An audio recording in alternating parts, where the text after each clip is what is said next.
और यूपी के बाद अब दिल्ली की बात कर लेते हैं। दिल्ली का चुनाव राहुल गांधी की उसमें एंट्री से और दिलचस्प हो गया। राहुल गांधी केजरीवाल का खेल बिगाड़ते हुए दिख रहे हैं, जिस पर सियासत तेज हो गई। यही नहीं, आम आदमी पार्टी पर कानूनी कार्रवाई का खतरा भी मंडराने लगा है। आखिर ऐसी नौबत क्यों आई, इस पर एक रिपोर्ट देख लेते हैं।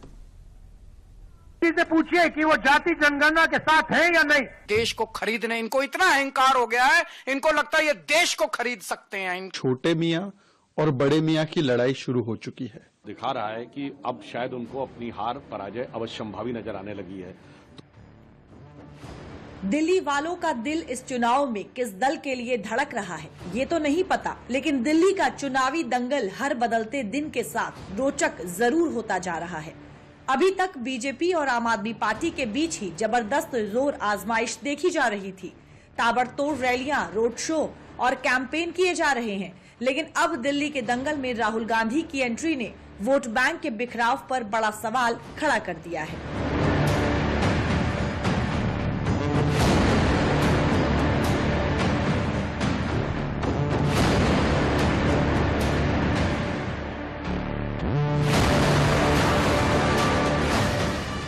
सोमवार को राहुल गांधी ने जहां रैली की, तो वहीं मंगलवार को पूर्वांचलियों के बीच दही चूड़ा खाने पहुंच गए। पूर्वांचलियों का मुद्दा दिल्ली में इस समय खूब गर्म है और निशाने पर आम आदमी पार्टी है, लिहाजा राहुल गांधी भी इसका फायदा उठाने की जुगत में लग गए हैं। उसे एक शब्द नहीं निकलता है। इसी एक बात से उनकी पूरी स्पीच का प्रमाण मिल जाता है कि उनकी टीम ने या तो रिसर्च करके गलत उनको दिया या उन्होंने जानबूझ के झूठ बोला। कम से कम ऐसी बातें नहीं बोलनी चाहिए जिससे आप हंसी के पात्र बन जाएं। तो उन्होंने जो कहा उनकी बातों में कोई सत्यता नहीं है। दिल्ली के लिए देखिए, कल से जो हम देख रहे हैं ये छोटे मियां और बड़े मियां की लड़ाई शुरू हो चुकी है। मतलब कुछ महीने पहले तक कांग्रेस और आम आदमी पार्टी हाथ में हाथ मिलाकर हम साथ साथ है गा रहे थे। अब उनका हम आपके है कौन हो चुका है। इसी को कहते हैं फ्रेंडशिप विद बेनिफिट। जैसे बेनिफिट खत्म हो गया, अब फ्रेंडशिप भी टूट गई है। दिल्ली के दंगल में राहुल गांधी की एंट्री आम आदमी पार्टी को रास नहीं आई है।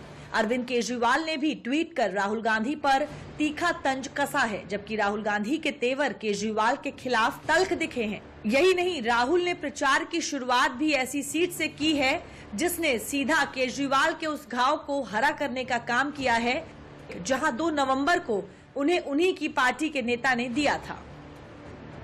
राहुल गांधी ने दिल्ली चुनाव में प्रचार की शुरुआत सीलमपुर सीट से की है। 2020 में इस सीट से आप नेता अब्दुल रहमान निर्वाचित हुए थे, लेकिन बीते साल नवंबर में अब्दुल रहमान कांग्रेस में शामिल हो गए। सीलमपुर सीट मुस्लिम बाहुल्य वोटर्स के लिए जानी जाती है, लिहाजा अब्दुल रहमान के कांग्रेस में आने से आपका नुकसान हो सकता है। राहुल गांधी ने दिल्ली चुनाव में एक तीर से 2 निशाना करने की कोशिश की है। राहुल ने केजरीवाल पर भी हमला बोला और बीजेपी को भी घेरने की कोशिश की, लेकिन सियासत में अतीत का रोल काफी अहम होता है। अब राहुल की सियासत पर बीजेपी आफत बनकर टूट पड़ी है। 6 महीने पहले मैंने देखा राहुल गांधी और अरविंद केजरीवाल को गले मिलते हुए, हाथ मिलाते हुए, दिल्ली में घूमते हुए, लोगों के लिए वोट मांगते हुए। तो दिल्ली की जनता इन दोनों का चरित्र जानती है। सिर्फ एक वर्ग विशेष के वोट की चिंता है इन दोनों को, जिसके लिए दोनों एक दूसरे को सिर्फ नूरा कुश्ती लड़ रहे हैं। कांग्रेस पार्टी पूरे राजनीतिक हाशिए पर चली गई है और उसकी दुर्गति जो हुई है वो राहुल गांधी और गांधी परिवार उसके लिए साफ तौर पर जिम्मेदार है। उनको ये पता ही नहीं है कि वास्तव में जमीन पर स्थिति क्या है। आज वो राहुल गांधी राजनीति में अपना स्थान बनाने की कोशिश कर रहे हैं, लेकिन जिस प्रकार से वो झूठे आरोप लगाते हैं, झूठी बातें करते हैं, उससे उनका भला होने वाला नहीं है। दोनों आम आदमी पार्टी और कांग्रेस एक दूसरे को आज तो गाली दे रहे हैं, परंतु दोनों में समानताएं तो वही है। दोनों ने भ्रष्टाचार किया, दोनों सीएजी रिपोर्ट से भागते हैं, दोनों ही तुष्टीकरण की राजनीति करते हैं, दोनों ही सनातन हिंदू का अपमान करते हैं। सियासत में सगा कौन होगा कौन नहीं ये वक्त तय करता है। जो कांग्रेस और आम आदमी पार्टी बीजेपी की खिलाफत के लिए एक हो जाते हैं, अब इन्हीं दोनों दलों के बीच दिल्ली में अपने आप को सर्वश्रेष्ठ दिखाने के लिए आरोपों के तीर चल रहे हैं। बीजेपी इस बात को भली भांति समझ रही है। और इतना मतलबी आदमी, इतना मौका परस्त इतना सत्ता का लोभी कि बच्चों की कसम के बाद भी अरविंद केजरीवाल ने कांग्रेस के साथ मिलकर के सरकार बनाई। दुनिया ने देखा, फिर उनको लगा कि अरे हमारी तो चोरी पकड़ी गई, हमारी अंदर की गंदगी पकड़ ली गई, अंदर का असली जो धूर्त अरविंद केजरीवाल है वो तो दिख रहा है। तो 49 दिन में छोड़ के भागे। उसका एक कारण और था कि उनको बनारस से चुनाव लड़के पीएम बनना था। केजरीवाल अपने ही अतीत को लेकर बीजेपी के निशाने पर हैं। दूसरी तरफ से कांग्रेस भी लगातार आम आदमी पार्टी पर हमलावर है। केजरीवाल को भी शायद इस बात का एहसास है कि दिल्ली की सत्ता की राह इतनी आसान नहीं होने वाली है।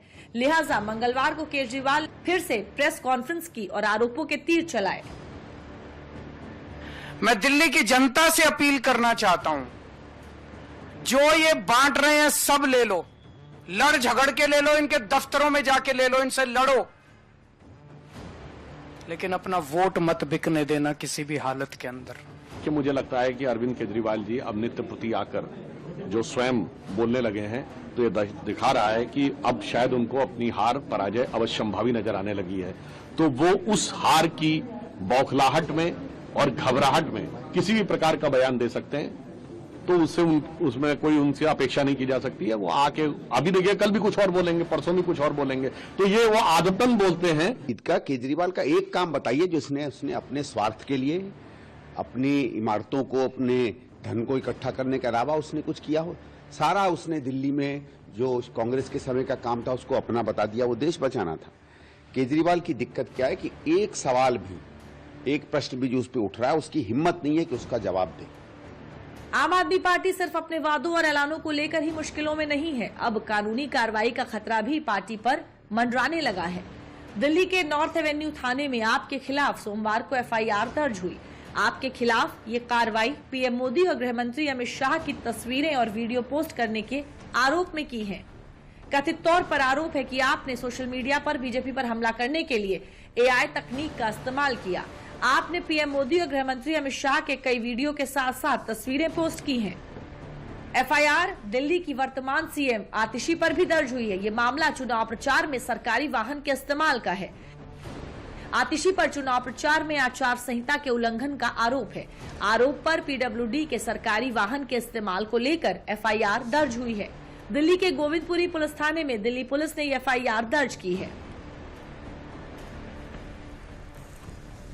वहीं दूसरी तरफ मंगलवार को आतिशी ने अपना नामांकन किया, तो कांग्रेस से उनके खिलाफ चुनाव लड़ रही अलका लांबा ने भी अपना नामांकन किया।